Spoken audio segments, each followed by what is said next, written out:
Constitution. The Constitution of the United States of America is the supreme law of the United States, empowered with the sovereign authority of the people by the farmers and consent of the legislators of the states. It is the source of all government powers, and also provides important limitations on a government that protect the fundamental rights of the United States citizens. We, the people of the United States, in order to form a more perfect union, establish justice, endure domestic tranquility, provide for the common defense, promote the general welfare, and secure the blessings of liberty to ourselves and our prosperity, do ordain and establish this Constitution of the United States. Why a Constitution? The need for the Constitution grew out of problems with the Articles of Confederation, which established a firm league of friendship between the states and vested more power in Congress of the Confederation. This power was, however, extremely limited. The central government conducted diplomacy and made war, set weights and measures, and was the final arbitrator of disputes between the states. Crucially, it could not raise any funds itself and was entirely dependent on the states themselves for money necessary to operate. Each state sent a delegation of between 2 and 7 members to the Congress, and they voted as a bloc, with each state getting 1 vote. But any decision of consequence required a unanimous vote, which led to the government that was paralyzed and ineffectual. A movement to reform the Articles began. An invitation to attend a convention in Philadelphia to discuss changes to the Articles were sent to the state legislators in 1787.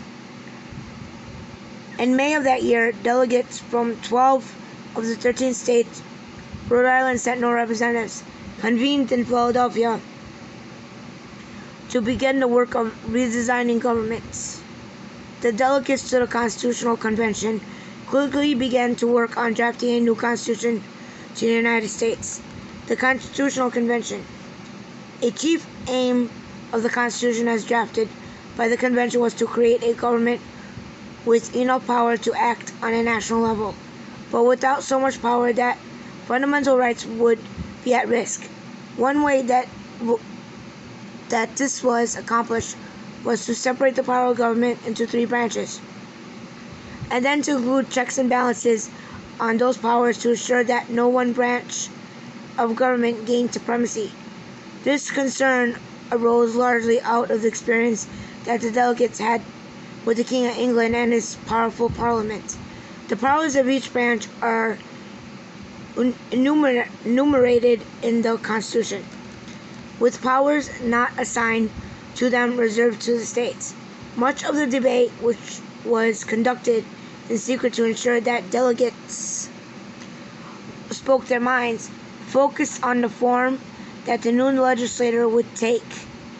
2 plans competed to become the new government.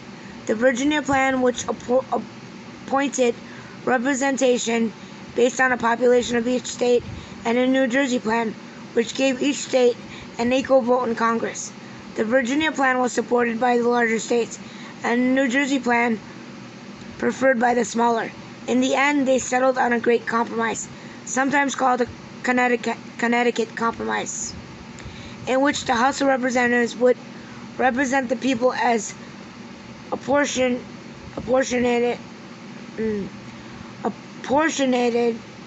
by population. I can't read that word, sorry. The Senate would represent the states apportionated equally, and the president would be elected by the Electoral College.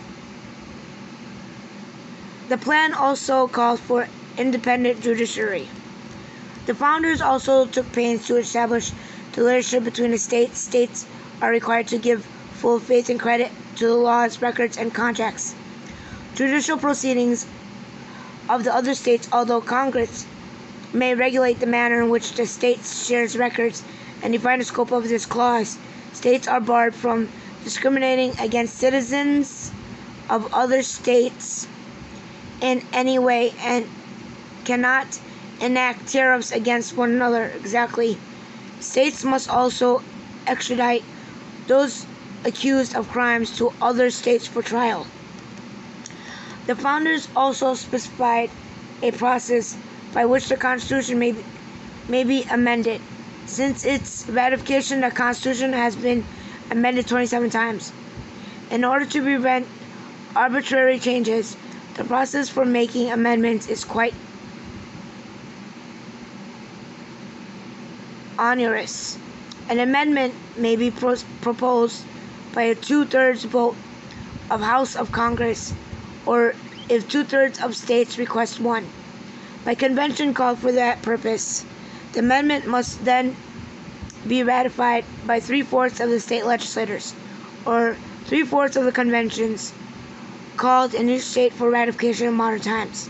Amendments have traditionally specified a time frame in which this must be accomplished, usually a period of several years. Additionally, the Constitution specifies that no amendment can deny a state equal representation in the Senate without the state's consent. With the details and language of the Constitution decided, the convention got down to work of actually setting the Constitution to paper. It is written in the hand of a delegate from Pennsylvania, Governor Morris, whose job allowed him some reign over the actual punctuation of a few clauses in the Constitution. He is also credited with the famous preamble quoted at the top of this page. On September 7, 1787, 39 of the 55 delegates signed a new document, with many of those who refused to sign objecting to the lack of Bill of Rights. At least one delegate refused to sign because the Constitution codified and protected slavery and the slave trade. Ratification. The process set out in the Constitution for its ratification provided for much popular debate in the states. The Constitution would take effect once it had been ratified by 9 of the 13 state legislators. Unanimity was not required. During the debate of the Constitution, two factions emerged: the Federalists, who supported adoption, and the Anti-Federalists, who opposed it. James Madison, Alexander Hamilton, and John Jay set out an eloquent defense of the new Constitution, in what came to be the Federalist Papers, published anonymously in the newspapers, the Independent Journal, and the New York Packet, under the name published between October 1787 and August 1788. The 85 articles that comprise the Federalist Papers remain to this day an invaluable source for understanding some of the farmers' intentions for the Constitution. The most famous of the articles are number 10, which warns of the dangers of factions and advocates to a large republic, and number 51, which explains the structure of the Constitution, its checks and balances, and how it protects the rights of the people. The states proceeded to begin ratification, with some debating more intensely than others. Delaware was the first state to ratify on December 7, 1787, after New Hampshire became the 9th state to ratify on June 22, 1788. The Confederation Congress established March 9, 1789, as the date to begin operating under the Constitution. By this time, all the states except North Carolina and Rhode Island had ratified. The Ocean State was the last to ratify on May 29, 1790. Wow.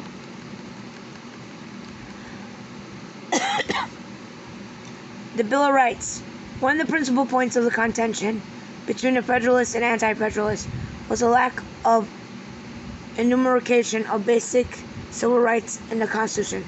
Many Federalists urged, as in the Federalist number 84, that the people surrender no rights in adopting Constitution.